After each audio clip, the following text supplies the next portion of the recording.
Hello guys, and welcome to my YouTube channel, The Indian Man.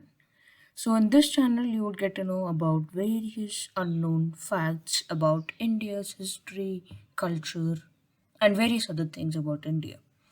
In today's video, which is the first one, I'm going to be discussing about a village which kind of revolutionized the Indian fight for freedom against the British, but unfortunately is not very known throughout the country. I'm talking about the village Issuru in Karnataka.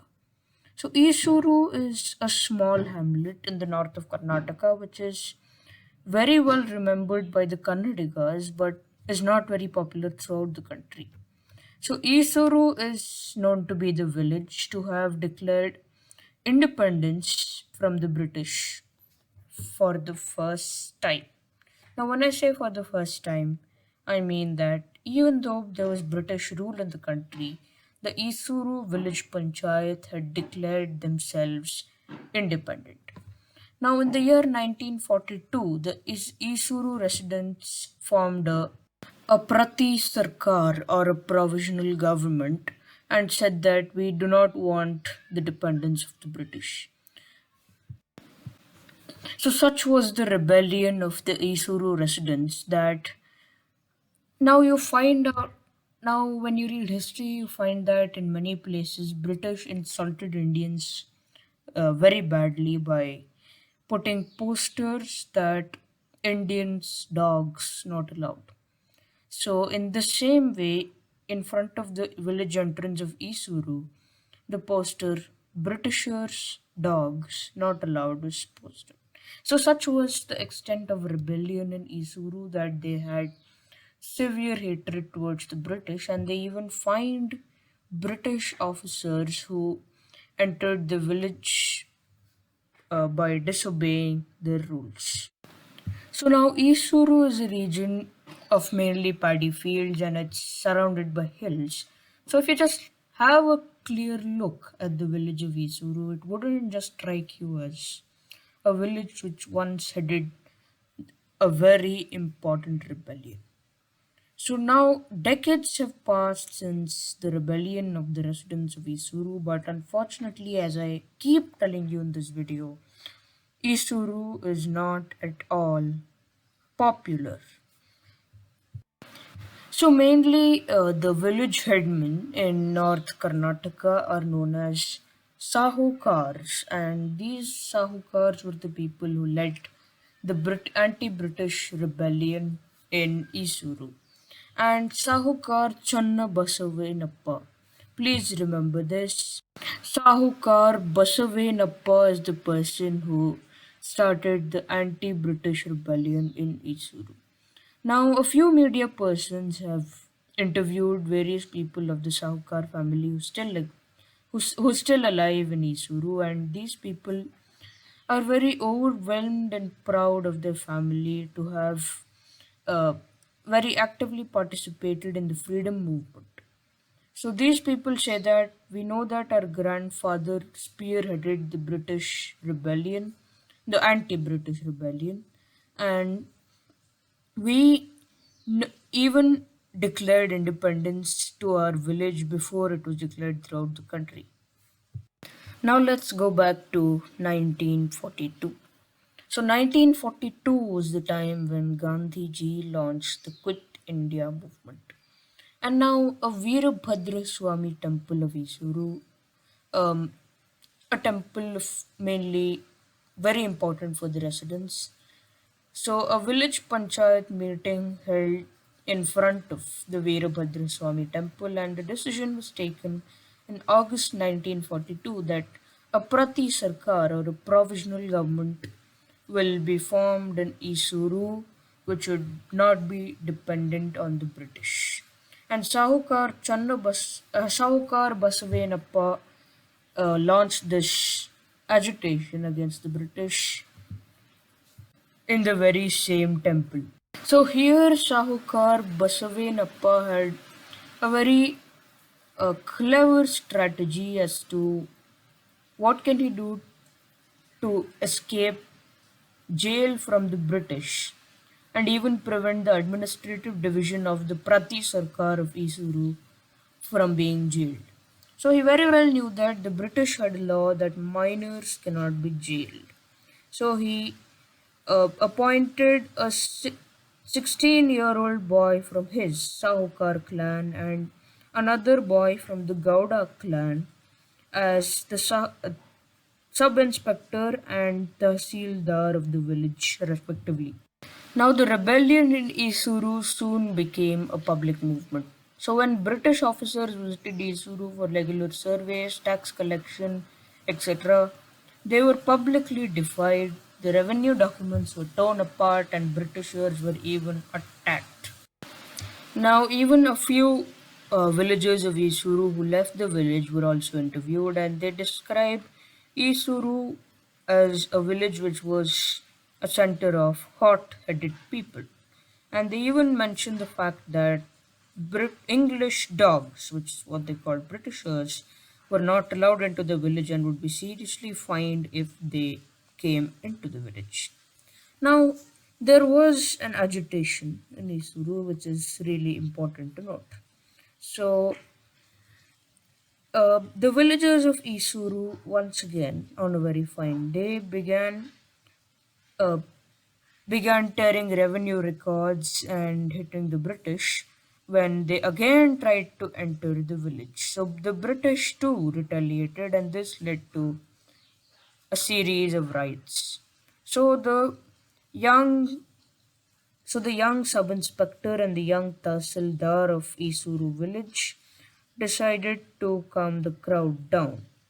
But unfortunately, this incident happened. The next morning, after the panchayat meeting in which the sub-inspector and tahsildar attempted to calm them down, there was another meeting in front of the Veerabhadra Swami temple. So in front of this temple, uh, they assembled, and the sub inspector and the tahsildar were forced to wear Gandhi caps by the mob.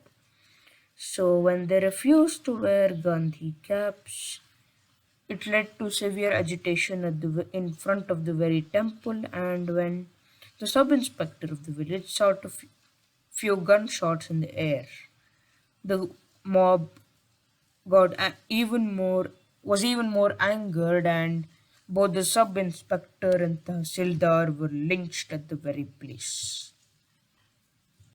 So this was mainly a tactic by the British to create disharmony and to create disharmony amongst the villagers. So now the sub inspector and the tahsildar were secretly working for the British, and they and eight other police officers uh, re- given the job of pacifying the agitators. So now there is a very complicated series here, as the Tahsildar and the sub inspector were lynched. The people knew that the British were the one behind it. So it led to a lot of public agitation, and even women and children from houses came out with whatever weapons they could to fight in the agitation against the British. So now you can see here that such was their anger and vengeance against the British, whom they called red-headed monkeys, according to the villager who gives the. Now the British were infuriated at the bodies of the eight police officers and their officers basically, and were quite enraged with the Isuru rebels. So they mainly decided to retaliate. So the old people of the village who knew how the British retaliated were scared of a Benki Male. So a Benki Male basically did mean a shower of gunfires in colloquial Kannada. So now an atmosphere of fear started developing in the residents of Isuru, and all the people began running helter skelter, leaving the village.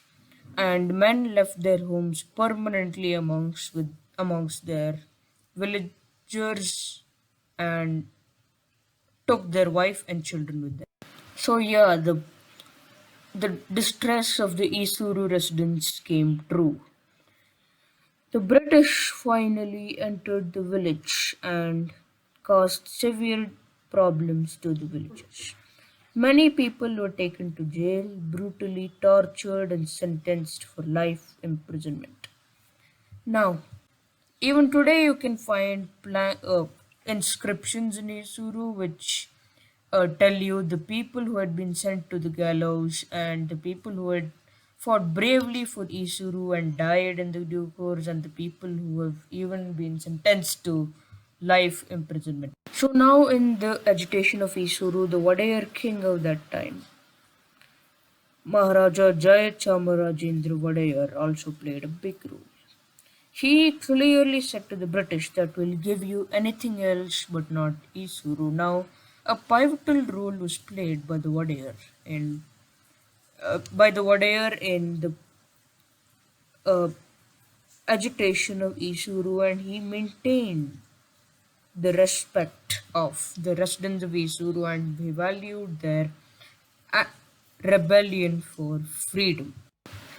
So I was talking about the gallows. So there were five people mainly who were sent to the gallows in 1943 for murdering the British officers. Now the Sahukar family says that their grandfather, Sahukar Basavenappa, was pretty lucky to have not been sent to the gallows because he was the leader of all this agitation. He went into hiding and came back later when the situation was kind of forgotten. So history has sealed itself. We are now completed about 78 years since the Quit India movement, and many national movements are quite popular in India, but unfortunately, the legacy of Isuru is buried with time.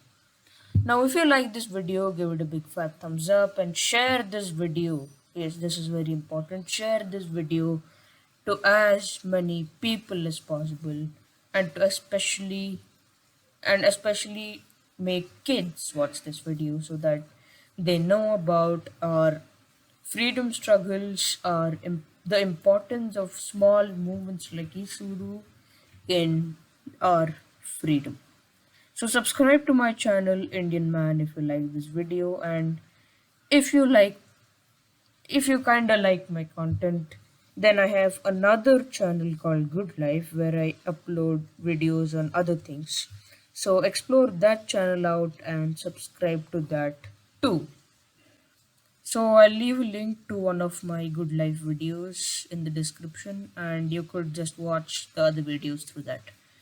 Goodbye.